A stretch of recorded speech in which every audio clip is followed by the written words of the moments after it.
Shalom, everyone.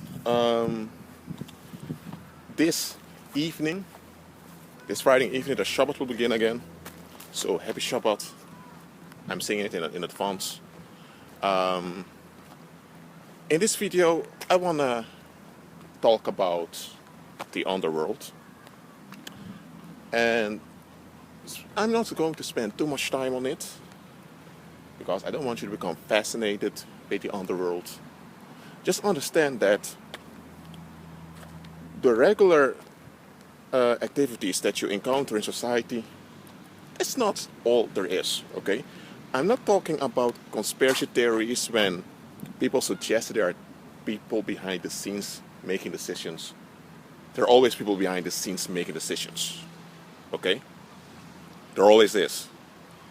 What I want to talk with you about is you have a world that's hidden from you, where the real decisions are made, and where the real impact is taking place.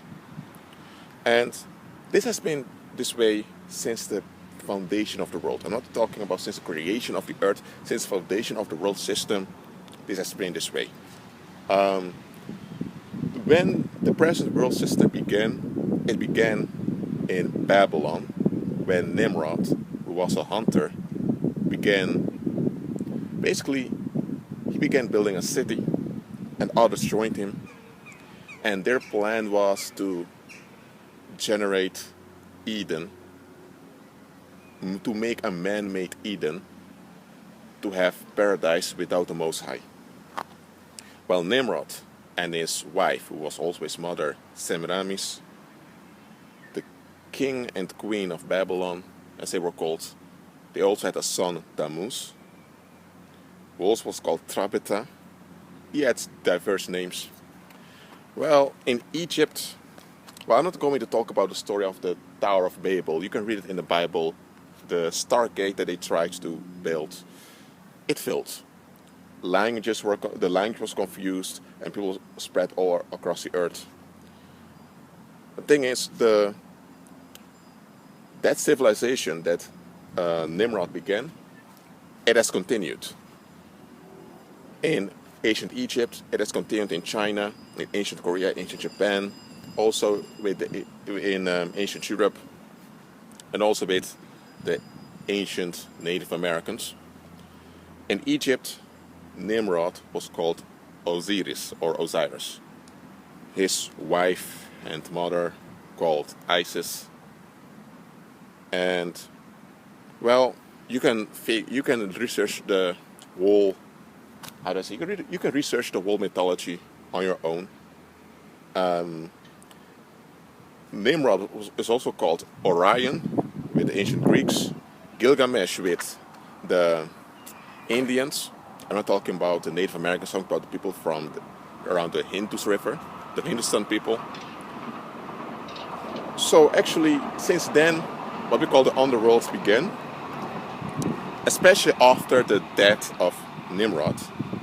You had an Osiris cult that emerged, which was basically a death cult, and this one was dominant throughout ancient Egypt, and also in ancient Sumer, Assyria. And basically it's like this, okay? You have the nation, which is founded by blood sacrifice.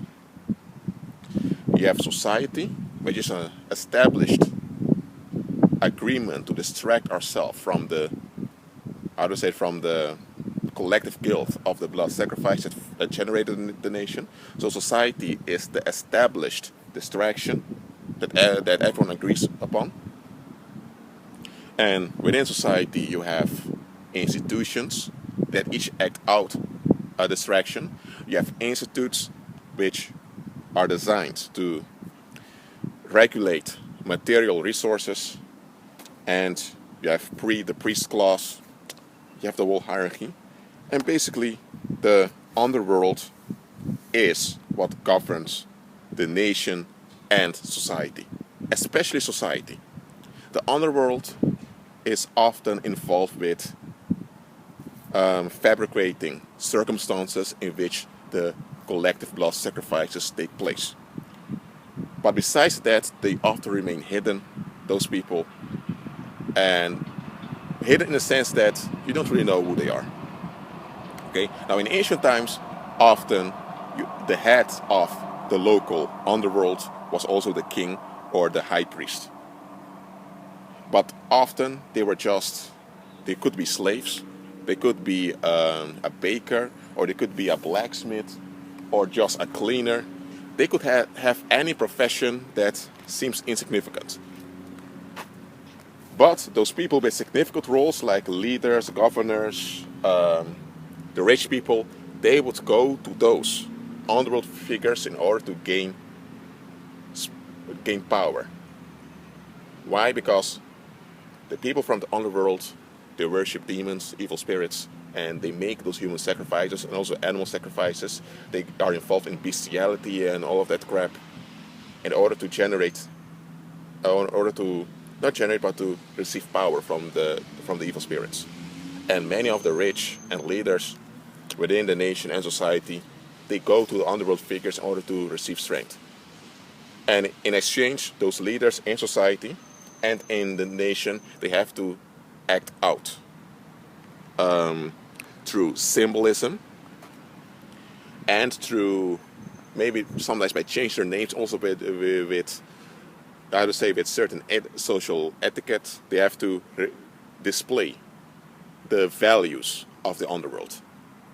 Now, as an outsider who doesn't understand what's going on, you might think that those leaders are the bad guys, but none of it is true. Okay, often the people in the underworld themselves, they're not rich, they're not wealthy. They're just vehicles that the evil spirits use to act out their agenda on the earth.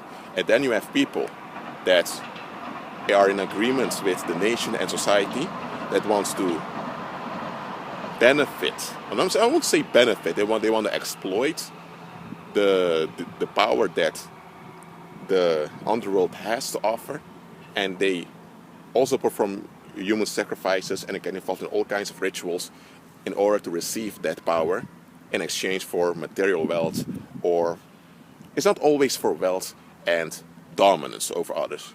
But those are the main two reasons why people do such things. Well, why am I talking about this is because the underworld is still here. Okay? Now, people from the underworld, there is no such thing as nationality over there. For example, if you're born in England, you might think of yourself as an Englishman or an Englishwoman. If you're born in Ireland, you might think of yourself as an Irishman. Or if you're from Japan, you're a Japanese. Well, in the underworld, there is no such thing as nationality. Okay? The common languages they use over there are Latin or Chaldean, or that is ancient Babylonian. And for those that want to pretend to be elite, there's also ancient Hebrew that they use over there. That's why in some of those churches today, you hear them speak in those weird sounds. Or they go all the way, and you think, what are you talking about? Well, that's ancient Babylonian, and that's the language also the underworld figures use amongst each other. And there are families. There are families that's generations long, maybe 4 or maybe 8 or maybe 12 generations long. That family line has been involved in the underworld, but most of those families, they die out after a while. So others that were smaller take their place. That's why you have dynasties. And well, what you need to know is that underworld figures, they're not the most bright of people. They're not, or else they wouldn't be underworld figures. Underworld figures are people that understand clearly what's going on. They know about the conflict in the heavenlies, between the Most High and Satan, and between the holy angels and the fallen angels. They understand the whole controversy that's going on. They understand the fall of man. They understand the hidden spiritual forces that are operating through other people. They understand the full thing. They know about the Most High's plan and the Most High's kingdom and about His vision and all of that, and they choose to follow Satan. They choose to follow the dark side. And I'm not talking about people that, for example, they are part of the gothic subculture, or they love death metal, or they wear pentagrams or satanic crosses. I'm not really talking about such people, because most of such people, they're often young people. They just want to rebel against society, and they just want to get recognition that they are different. So they join such groups. I'm not talking about them, because underworld figures, the real ones, you don't notice that they are of the underworld. Okay?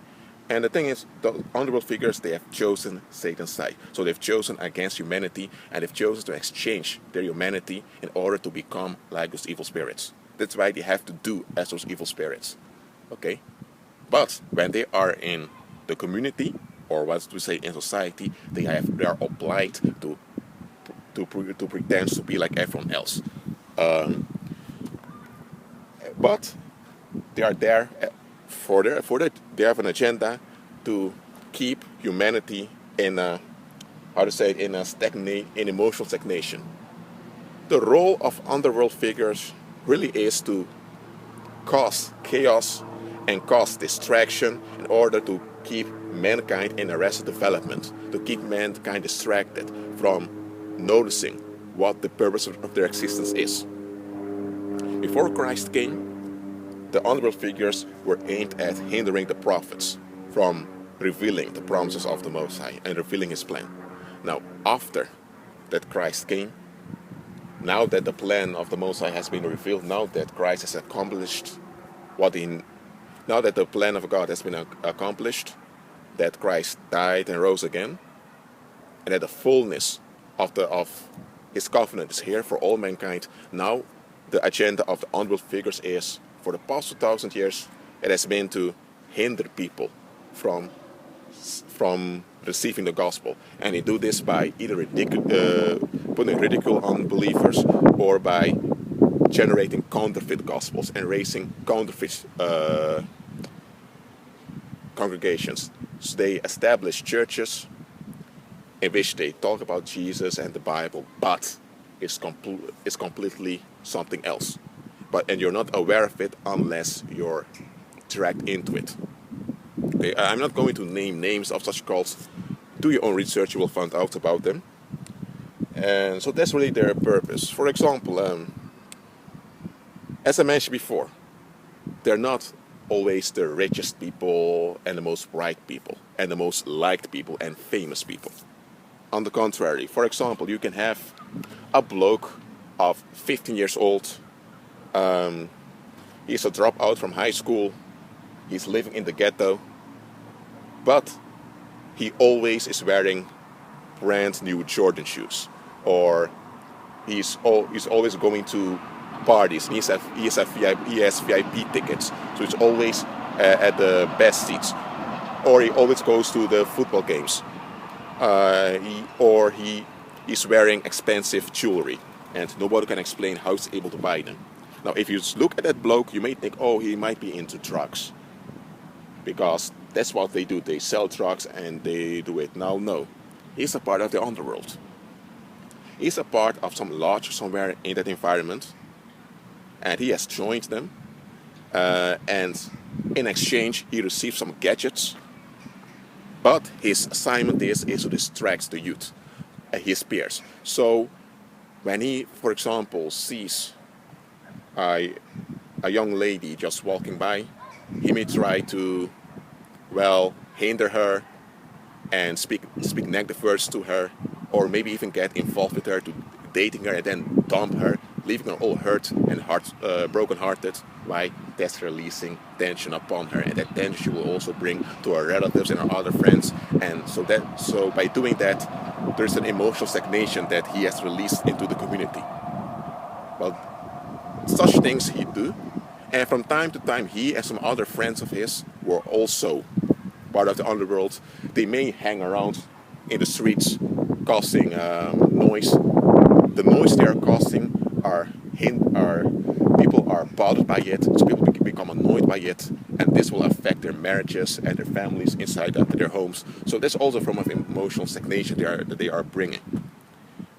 And the thing is, there may also be police officers, some of them around, who are also part of the underworld, and their job from the underworld at the police corps is to make sure that as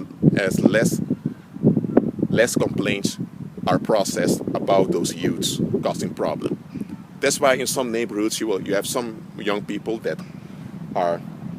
they're basically hanging around doing nothing, or they're smoking weed, or they're talking loud and all of that, or they are basically catcalling women. There's also some stuff they do.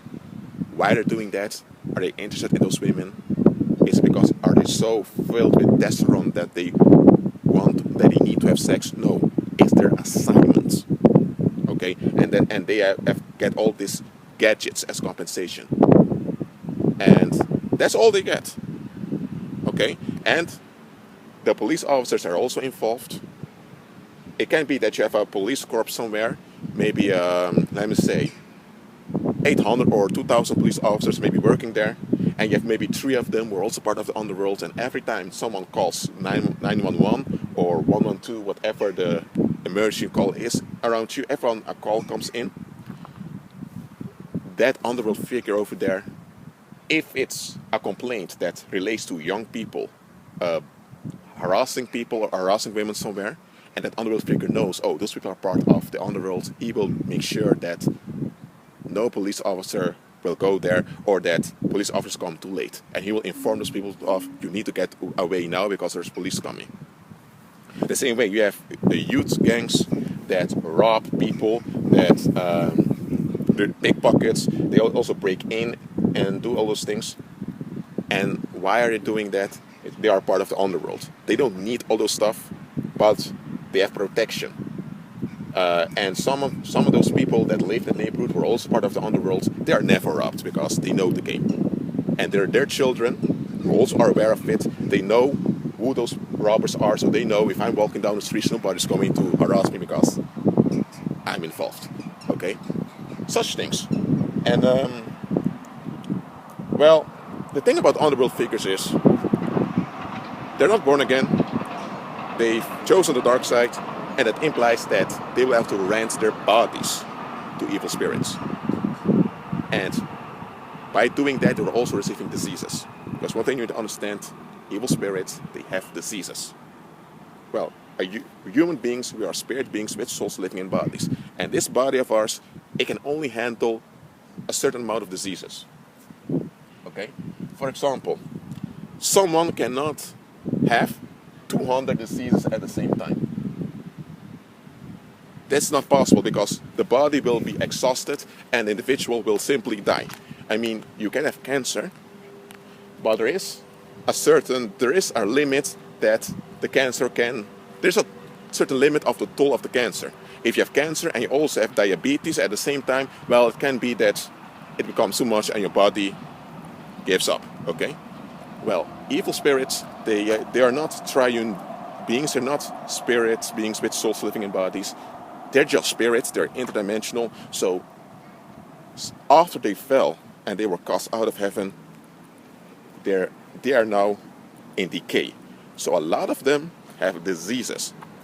Some have hundreds of diseases, others have less diseases, but they have diseases.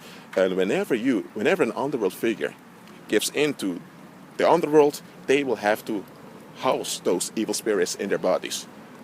So they're going to have diseases.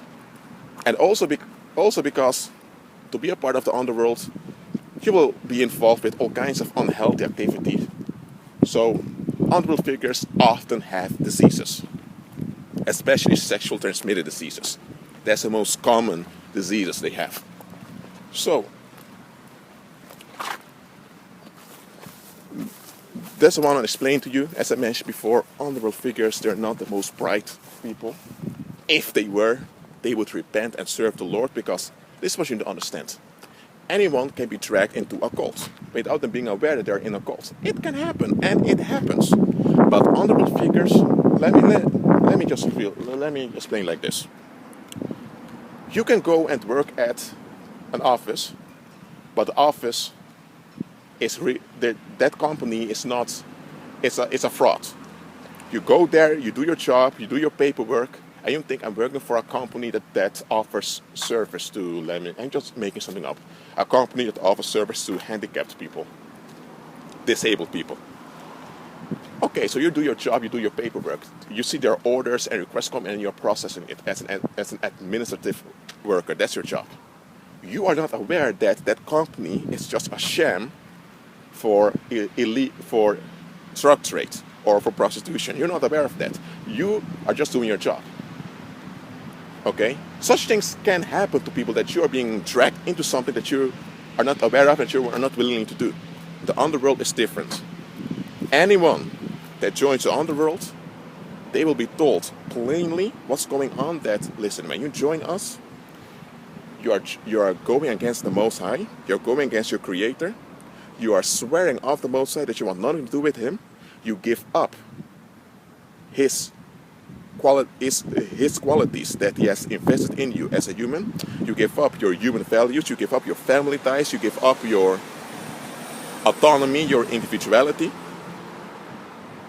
and you are becoming involved into spiritual warfare against the Most High, against His kingdom, against His people, against believers. You're going to fight against the Bible, fight against the real Christianity, and you are dedicating yourself to hinder people from healing, to keep people in traumas and into the past.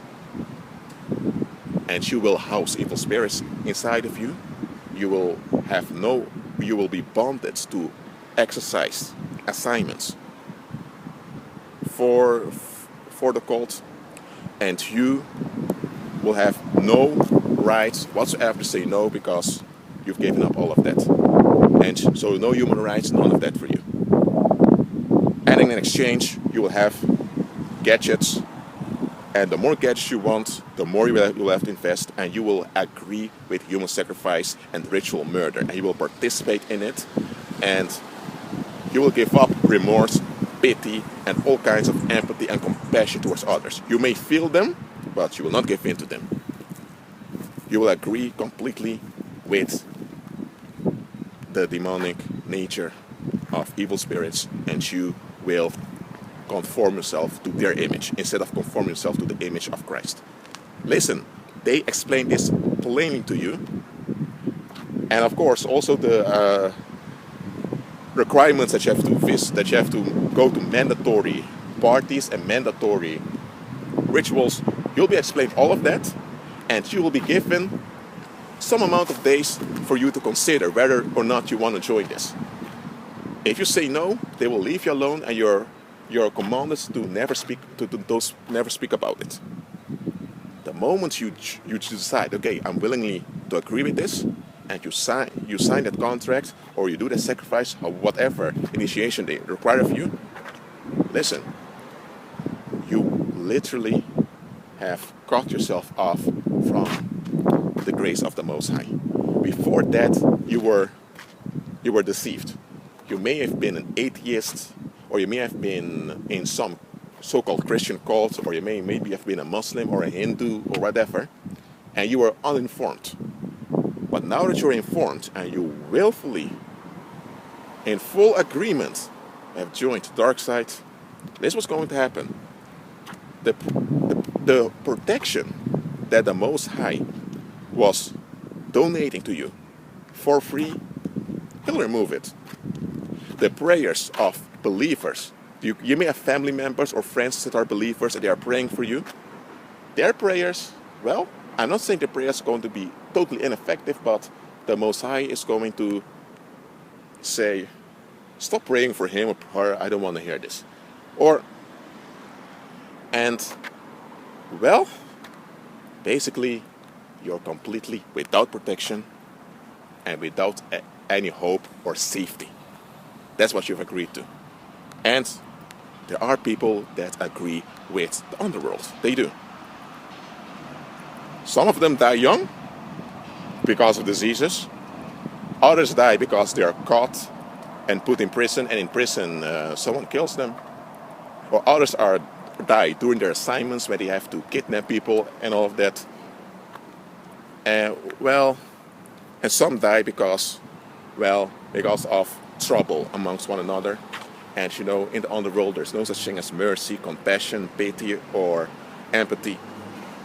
So punishments are harsh, inhuman, and there's no care at all how it will affect you. Well, the reason I've spoken about the underworld is because the underworld is here. I'm not saying this to frighten you. No, I've revealed this to you so that you will understand what's going on. Okay? Or because when you don't understand what's going on, it's very easy to fall into all kinds of,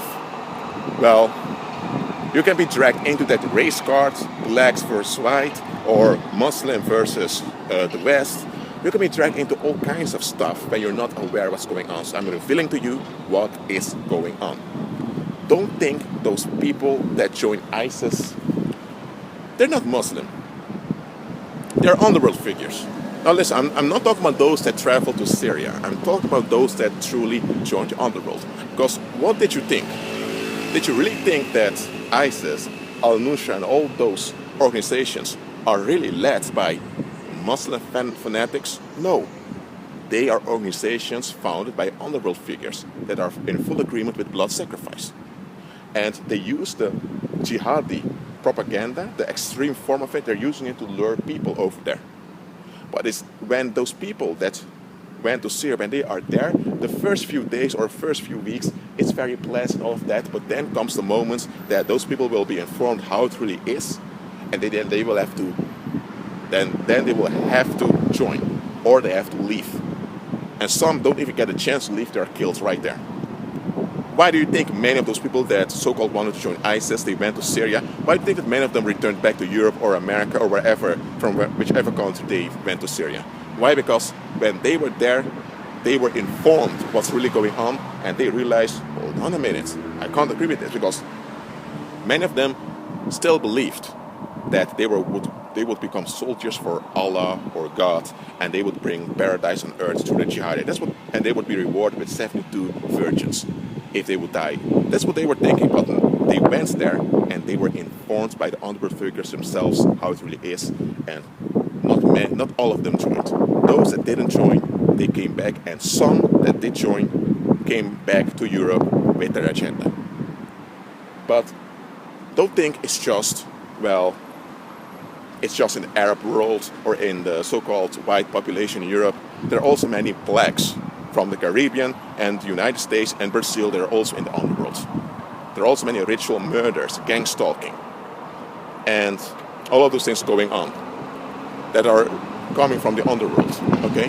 Now, why am I talking about this? It's because the underworld is collapsing now, and this is an attempt to drag as many people into darkness as possible.